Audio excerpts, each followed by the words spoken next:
يا ناعمة يا غريبة، اللي يجيبلك تكات وأسرار الغريبة الناعمة الدايبة وكمان التسوية المظبوطة.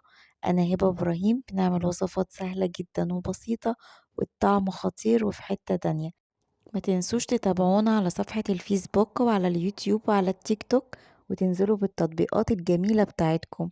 تعالي بقى نشوف الجمال ده كله عملناه ازاي. المعادلة بتاعتنا 4 2 1، يعني كوبايتين من السمنة، كوباية من السكر البودر، 4 كوبايات من الدقيق المخصص للحلويات. وتكون السمنة عندي هنا تكون يعني جامدة، ما تكون حاطينها في التلاجة لمدة نص ساعة ساعة، بحيث ان هي ما تبقاش بدرجة حرارة الغرفة.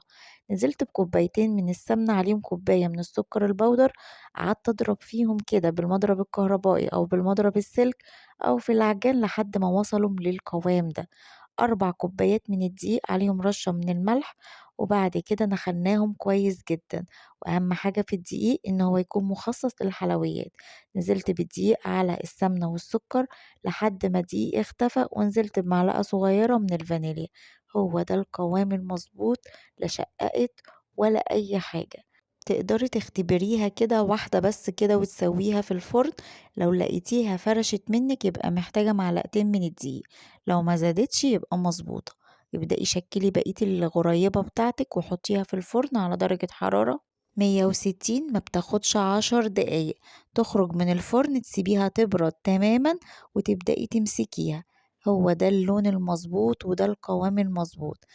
بتبقى اللون اللي هو الأرضية بتاعتها أشقر فاتح. تقدري بقى تزينيها بلولي، تقدري تزينيها بلوز، بعين جمل، بفول سوداني. أي حاجة عندك متوفرة. تقدري كمان تسيبيها سادة. خطيرة والطعم يجنن والتسوية مظبوطة. جربوها بطريقتي. أشوفكم في وصفات جاية كتير مع هبة إبراهيم. باي باي.